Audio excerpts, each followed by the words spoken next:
Hey guys, Robert and Ingrid here, and we're about to go see Fantastic Four. Woo! We would have seen Superman together, but as you already know, watching my brothers. But looking forward to this. Definitely. Now you've seen Superman, because I'm thinking we're gonna do comparisons, obviously. Yeah.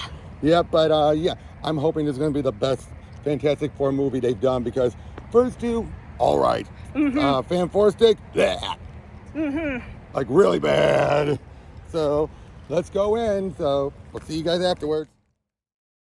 Hey guys, we just got out and really good. On par with good. Okay, let's start now. How many of the other Fantastic Fours have you ever seen?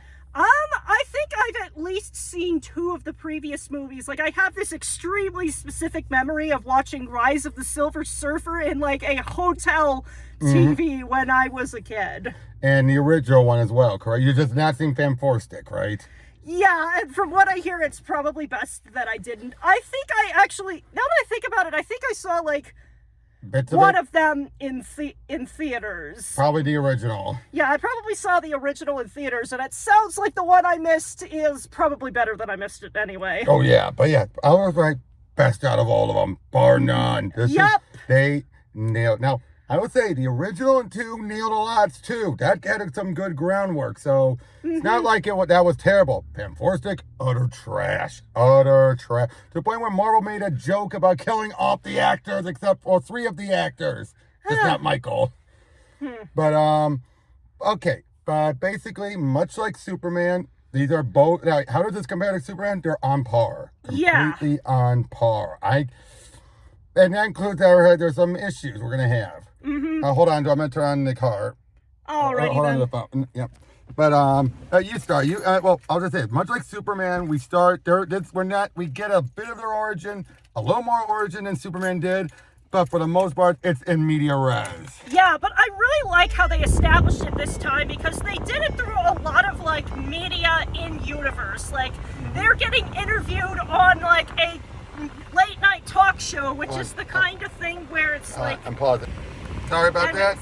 I kind of like how they established, like, their presence in the universe by putting them on All Things as, like, a late night talk show, because it's like, that's the kind of vanilla thing where once you get mainstream appeal, you end up getting there for kind of cheesy stuff. I love the retro aesthetic as well. I love that they really got the and retro it's sort of aesthetic. established, like, public opinion as being a significant force that would affect the plot later. It's just like, hey, everyone loves them, and it sort of goes through the rogues gallery of some of the people they've defeated. The Mole Man, they matched that cover. You know, they matched that. They dealt with the Mole Man. They dealt with the Red Ghost and the Tinker. I think they understand at this point that there's a lot of superhero origin story fatigue, so there's just kind of cutting the crap and getting right to what we already know, basically. Yeah, basically they've been active for, they don't give a specific how many years, but at least enough that now Sue and Reed are expecting Franklin, which I'm so glad they just cut to this instead of just building up to it, over movies. Yeah. Like here, they were already married when everything happened. Oh, one thing I want to clarify. Johnny, they say he's not a ladies' man. He isn't, but that doesn't mean he doesn't like girls. He's just not going like, hey ladies, because also it's the old days. Back then, ladies' men are not what we think of nowadays, where they're horn dogs. Yeah. It's more of a case where it's like, no, he likes women. He even says that at one point. Yes. I like space. I like women. I meet this naked space babe, and I'm head over heels. Like, yeah, typical guy. Yeah, but it's not. But he gets a good bit. The only one of the 4 who both handles very well and yet wastes the opportunity was Ben, because here everyone adores him. They're like, "Hey, it's clobbering time." You do not get any of this monster. Like, I'm a freak. You don't get any of that. That's the one thing I feel was missing. That being said, we already know they're going to be in a future movie, so maybe they're just saving that plot line for later, when they're a bit more of a fish out of water in a different universe. A universe that's more than likely going to call him a freak. They are more than likely going to be like, you freak, you monster, and he'd be like, I didn't get this in our world. And then he'll probably be like, I am a freak.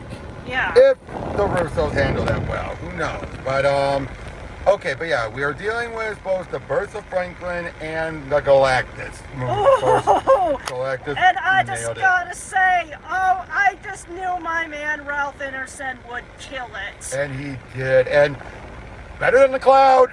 Oh, definitely, big time. And they prove it can work. I don't get why Fox was so stupid to think, oh, no one's gonna buy it. If you, okay, they did, I think what they did to make it work was how they shot it and the details on him.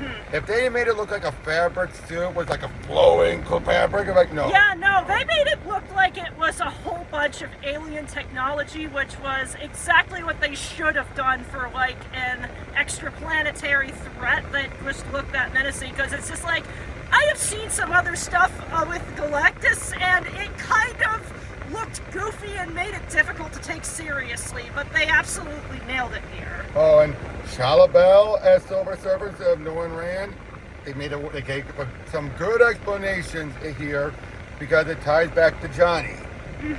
Again, we'll get to that. But yeah, so first, open up right away, Sue's pregnant, and again, shows off every moment with the Force show, nailed the family dynamic. Yeah. Right down to, now in this case, Johnny's really wanting to get into space. That's something new here. But yeah, he really wanted to get up there and, go back up there. So he's always having a meeting with Reed to say, like, let's redesign the suits. It's like I have more to worry about. Reed is a complete, Pedro Pascal nailed Reed. Yeah. I didn't think he would get the genius. I really did. Cause I'm like, I don't know what he's done anything that, I got him for being a father. Saw them in Last of Us. We saw that in Mandalorian. Never thought he could pull up being a genius, but he did. Yeah, I think that the angle they went with it as somebody who knows a lot of stuff and thus has the capacity to have anxiety about stuff on a level no one else could, which feels extremely realistic. Which I think that's the other thing. They kept his genius more subtle in a way, but I still love how he mentions multiverse at the beginning.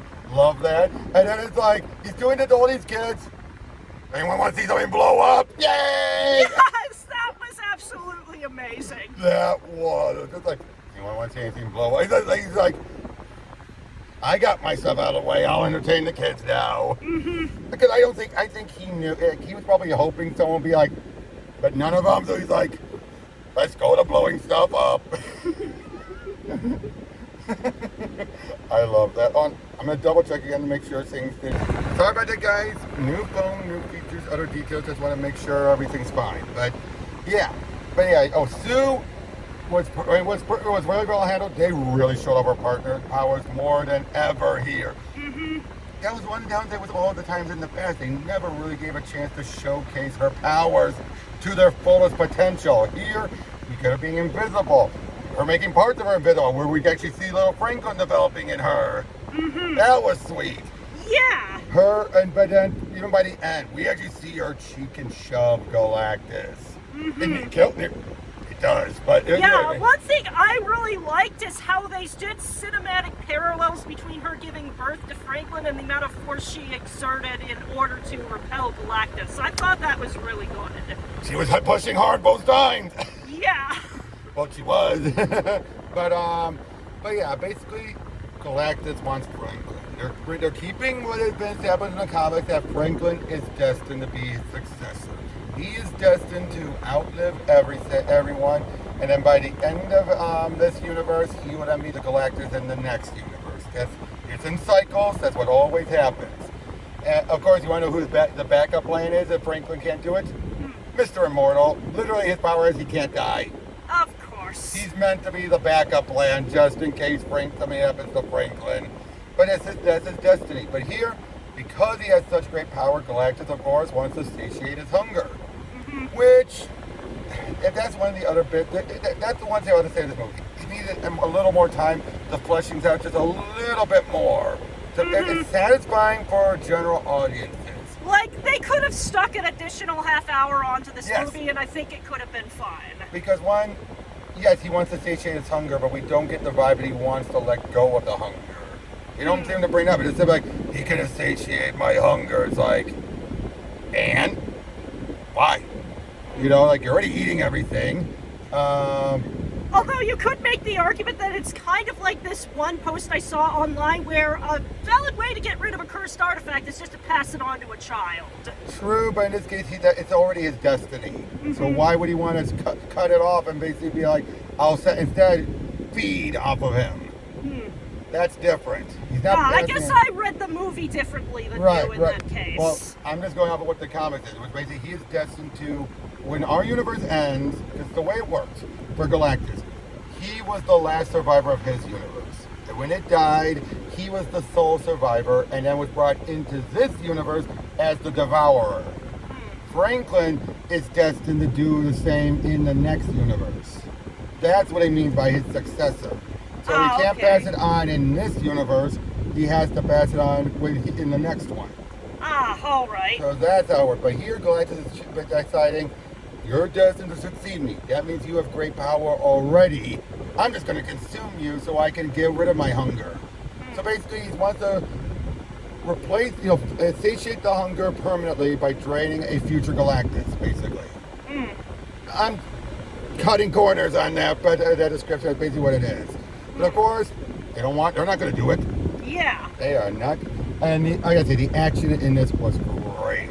Very much so. And yet, they didn't lose any of the retro aesthetic. Nothing here felt modernized, did it? Yeah, I mean, like, even the teleporters looked like something that you would get in, like, a tacky 80s vision of futuristic stuff. Exactly. Or the 60s. Because they're still in the 60s. That's why I also love it's not like a modern retro aesthetic. No, they're still in the 60s. They actually are keeping the proper years, but the tech has progressed a lot further. Yeah, but it's like, they still have pagers. They're fancier pagers, but they're pagers. They have pagers, which obviously, well, this is basically what a pager would be like if they were created in the 60s. Or you also had, the older cars. You have kids in those little box cars at one point. Okay, but back to Johnny for a second. He's been listening in on these messages they've been getting. They have never understood the language. It's the point where it even reads like, don't know it? Okay, we got other things to worry about. And which I love how he makes this list for Herbie. Oh, Herbie! Loved Herbie! The little robot. Yes, Loved excellent. Him. He doesn't speak, but you can make out what he's saying a little. But I like, what's the first things he has Herbie do? Plug up all the light yes, the plugs. baby-proof the entire place. Exactly. And it leads to a bit like he puts a lock on the cabinet. Ben, two times, Ben is just completely ignorant. So it's like, Herbie! Or he puts up a baby gate. Ben's just reading a book going down the stairs. Herbie! Yeah.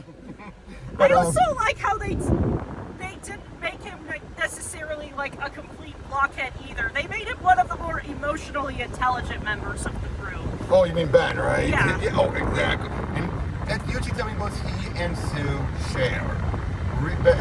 Sue was definitely the heart of the team, wouldn't you say? Well, she's the one that kept everyone together. Like, she's not the leader here. That's still Reed, but she's the emotional leader. But Ben is she's the emotional leader because it's more with her head and her heart. Ben is the emotional heart. Is that a good way of looking at it?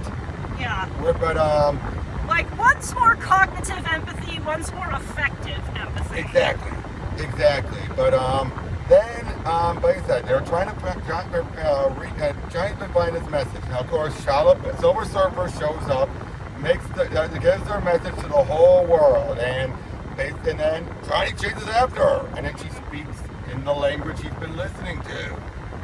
And then later, I would say there's one little thing that is still a little iffy. Like, they're just so casual about Sue, a pregnant woman going to space. Like, you're going to be the first pregnant woman in space. It's like, you get Sue, we would take that into account, but still, it's like, the fact that no one even argues it.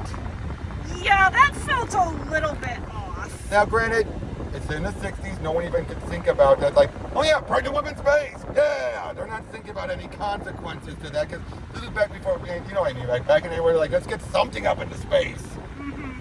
So, you know what I mean, it's still a little, but it's not bad. That's not a sticky point. I just know some people have criticized that before. But yeah, so they go up into space to find one of the places that Galactus has been to, that he's still at, meet up with them and try and negotiate. This one Galactus says, give me your child and I will spare the Earth. No, we ain't gonna do it. And through the power cosmic, he causes to just, go to labor. I personally feel like he used the power to move her along to full term, because clearly she wasn't full term yet. Yeah. Otherwise she wouldn't have gone up. You know that, right? Like. Yeah. But and during this, Johnny talks with Silver Surfer, and she gives a translation. Like, wait, what does that mean? Die was yours. Ours. And then, so once you get a little bit of that dialogue, you can start figuring out the rest. And that's usually how it goes, right? Like, yeah, you find one thing that's a reference point, and then from there you have a solid anchor to kind of figure out everything else for the most part. I mean, that's kind of how language has worked for a very long time. Yep, and here you got 3 words, and that's all you really need. You need to tell the tone and all that. Oh yeah, when Johnny met her, that's where he got the whole, like, I know I like space and I like women, so she's no, she's not really naked. Well, whatever. And then later when he talks up with her in there, and she just flies, like, is the forward part of your body or flies off? Ben, she dumped you already, huh? Yeah. And then later during the fight, Sue knocks her off. Okay, so it's not part of the body. And then brings it up at the end as he's trying to give a little factoid. But yeah, so while but then once they get back to Earth, everyone's like, did you defeat him? No. Oh, like, he made an offer we couldn't refuse. Our child in exchange for it all, and for the world. Everyone turns on them. Yup, the PR absolutely tanks. It does to anything. Like, they're scared. And this is where we get the whole notion. I also, again, it's good here by which we had a little more setup, because we never saw it. That was our first fight in the whole movie. So it felt like it's tough being around you. It's like, never gave this vibe before, Sue. Didn't you kind of feel that felt a little like nothing from before seemed to indicate you had an issue with him? Yeah. You know, again, a couple minutes earlier could have helped. That's what I'm saying. But yeah, basically they have it. Basically, what he says, like, it's my job to look at things worse so I can count them. It's not your job. Okay, it's who you are. Okay, it is. Like, yeah, because it's just saying, like, the whole, like, you were considering giving our son to him. Like, I'm not going to actually do it. But yeah, then Sue goes out and calms everyone down. She's the negotiator, which she was earlier. She negotiated with Mole Man. Yeah. But yeah, so, oh, by the way, I double checked. The people that Sue hid from before she went on maternity leave, that was the Latvian representatives. Ooh. No wonder she went invisible. Yeah. Honestly, I wish I had a power like that in social situations sometime. Just go off in a corner where no one can see me. I had to double check, but yeah, I looked up online, and yeah, they said that was the Latvian representatives. Nice minor little setup, but anyway. But yeah, so Sue talks to everyone and basically says, I will not sacrifice my child for the world, but I'm not going to sacrifice the world for my child. They're going to try and find a third option, no matter how it takes. And the original plan was to move the planet to someplace more, each of the place was millions of light years away for Galactus can't find them. And the world helps them work together and everything. And meanwhile, Johnny, and I love how Sue, when Johnny says he figured out the language, she's like, Enrique come up with an algorithm. No, he has enough. I'll do this on my own. And he succeeds. But right as they're about to trigger, the teleport, Surfer shows up and starts destroying all the bridges except the one in Times Square.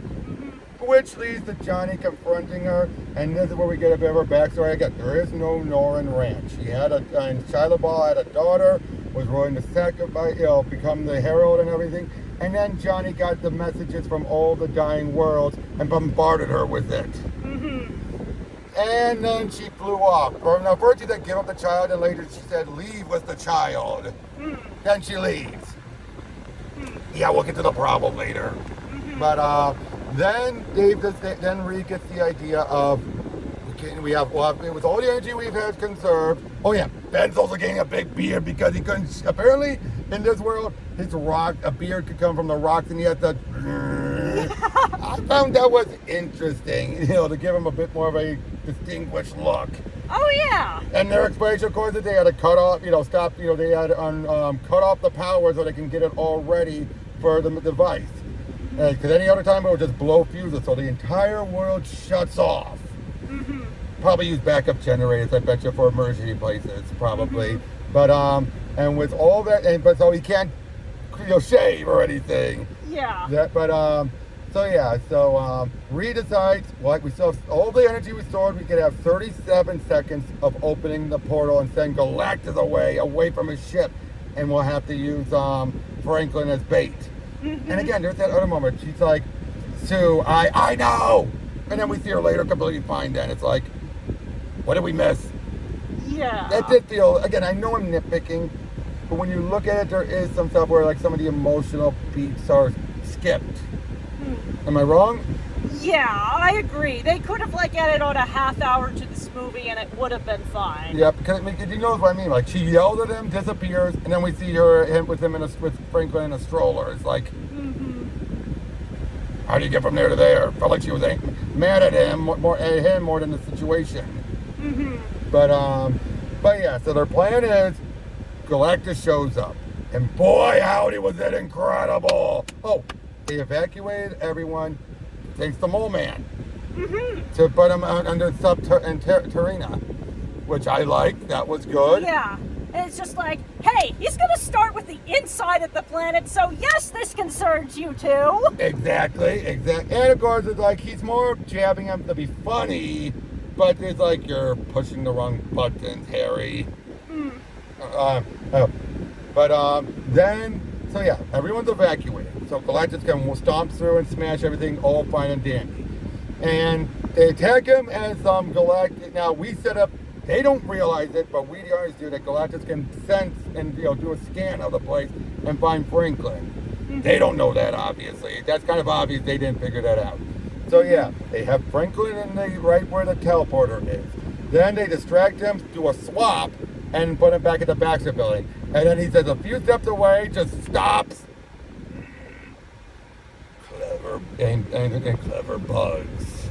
I love that. Yes. He would look at them as insects and danger, but he will acknowledge them like clever. And then walks right towards there. And I do like how even though he was at no match, Herbie did try to close the shutter. So he's like, so even he's like, I'll protect this kid. But this is then when they realize we gotta open, still, and Sue starts to push him with her power. Yeah. And it's killing her. It is killing her. The whole thing is then to get Franklin while Sue shoves him into the portal, and they succeed. And then he comes back out. Johnny is ready to sacrifice himself by shoving him through, and as he even said, like, tell Franklin his Uncle Johnny loved him very much. While he's there, Charlotte just comes right in out of nowhere, shoves him aside, and then rams right into Galactus, sending them both into the portal. You kind of get the problem, right? You go on. Tell me exactly what the issue is. Yeah, I feel like there was a missing beat there where we could have seen her more resolved to make that decision. Actually, I remember you suggested maybe she could have watched Sue do everything that she could, and realizing he can be stopped. Because that's what's been driving her, the fact that there's nothing to stop him. Yeah, so it's I would rather steer it towards something that can be controlled if I can't stop destruction from happening. Exactly. It's a very fatalistic kind of worldview. Yeah, but because basically we see her fly off after Johnny confronted her, and then she just shows up out of nowhere and knocks him aside. Again, and that's been one of those things I'm taking a drastic amount of points off of this one because of that, because that just felt like, what the hell? Not that I want Johnny to sacrifice himself. It just felt like, did we even need it? I gotta say, it's the equivalent of Zod still being around after they sent out all the other Kryptonians to the Phantom Zone and Man of Steel, just so we can have another fight and then Superman snap his neck. You kind of set it up where someone has to do a sacrifice when it really wasn't needed.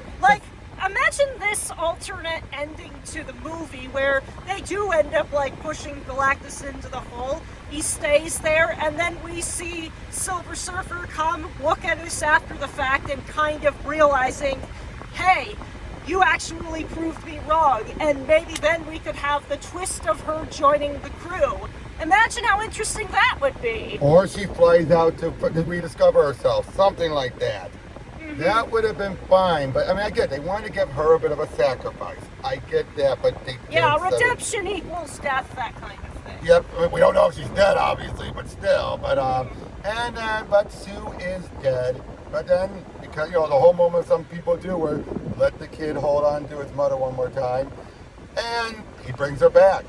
His power has activated, and because he's a reality warper. He is one of the most powerful beings in the Marvel universe. This little baby there. So him being able to bring back Sue, completely believable. And all that. Thematically fitting. And I love how he's like, yay! And then of course everyone's happy. Then we get the mid-credit sequence. 4 years later. And I do love how they set up how much of a genius Frank was in. So they're like, where's his favorite book? Origin of a Species? No, not that one. I love that. Herbie just like, Origin of a Species. That's all you needed. You didn't need anything else. It's just like, he understands all. But then she comes back with it, and who's there with him? Dr. Doom. We don't see it. I'm pretty sure that was still RDJ, but they just say his back to him. But I loved it. Subtle, but great. I gotta ask you, which post-credit sequence have you preferred better? This or Thunderbolts? Very good question. I think Thunderbolts was better for its movie, but as far as setting up Doomsday, this was better. Yeah. This was definitely better. But, okay, let's get a bit more of the criticism. We've already gone over the stuff with Silver Surfer, but again, it just felt like there was some beats missing. That's all. That could have made this perfect. This would have been perfect if not for it. I would say there's nothing in here that's as infuriating as the Kryptonian message from Superman. Nothing that bad. But it's still a lot of annoyances that pick at this. It's like a lot of little things. You get what I mean, right? It's like a lot of little things that just piled up. Like sometimes I can ignore the little things. Some of these ones just felt like, no. You know what I mean? Like, this was as great as we could ever get for a Fantastic Four movie. This was as great as we could ever get. And it's definitely a better second attempt after Rise of the Silver Surfer, right? Yep, I mostly remember that movie being a cheesy mess. The only thing good was Surfer himself. And Doom. Rest in peace to that actor. Because he passed away a while ago, right? Because that redeemed him from the first movie. Because Doom was much better in the second movie there. But yeah, just here, again, all the cast was fantastic, was phenomenal. The effects, Reed's stretching was really good. Oh yeah, that didn't bother me at all for like the whole movie. Not at all. Surfer better than the effects on the trailer, I will say that. Johnny, really good. Ben was great. CGI Franklin. That got creepy. Anytime you saw Ben Oldham, or even when he was born, it looked like terrifying a few moments here and there, didn't he? Like, it's just like, that ain't good looking. That ain't good looking at all. That is not a good looking baby. But... And this is saying with knowledge of what actual newborn babies look like. I gotta be honest, it kind of reminds me of the baby in Twilight. Oh, God, don't remind me of the Twilight movies. You're giving me teenage, preteen flashbacks. It's better than those, but it's close. Okay. Would you agree with that at least? It's not as Uncanny Valley, so terrifyingly scary, but it's close. It's off. It was, especially when you compare it to the real baby, because they do have a few shots. Felt like there was more CGI baby than there was real baby. Yeah. Felt like I think the only time it was a real baby was when they had the camera looking at him when Pedro was with him, and maybe at the very end. But for the most part, it felt more CGI baby. I mean, I get it. You want to control it, things kind of like Crypto.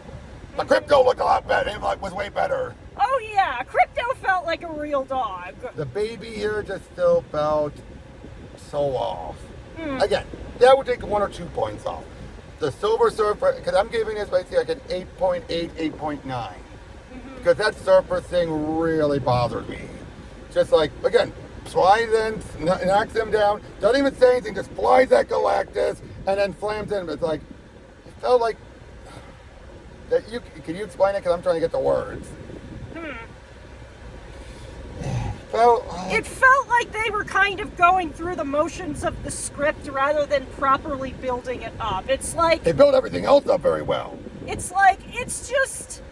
It's just missing a couple of bricks on the Jenga tower. Or they added in a little addendum that made it, that more tainted what came. Because again, Sue had collapsed by the time she shoved Galactus in. And he was gone. You could have just ended it right there. You didn't need him to come out just to have Surfer tackle him and sacrifice herself. You didn't need it, especially again if you weren't going to... sort of felt like we don't know how we're going to use this character in future movies, so we're just going to dispose of her. And if she died, then we can replace her with Norrin. I mean, yeah, the reason why it was shallow was for the Johnny connection, because it gave Johnny much more to do here than just simply, I'm the hothead, I shoot fires, and I go and try and pick up girls. Here they actually gave him a good plot that I really liked. I really ended up enjoying that because they started it off with kind of more like of a surface level fascination and then it goes deeper. Exactly. And I say, give me that over him just having a subplot trying to pick up a girl that you know is not going to go anywhere. But I mean, this is technically a subplot with a girl that isn't going to go anywhere, but they made it have teeth. You know what I mean, though, right? I know what you mean, but I couldn't help but make the joke.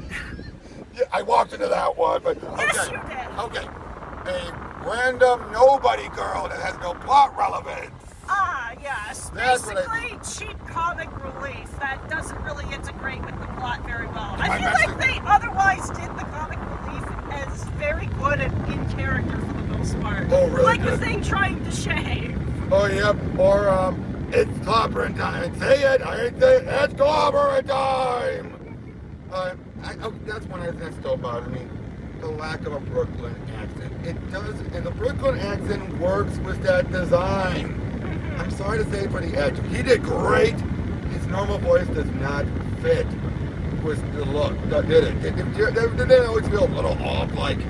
Yeah. You kind of expect it to be a little more gravelly, not just like, hey, how's it going?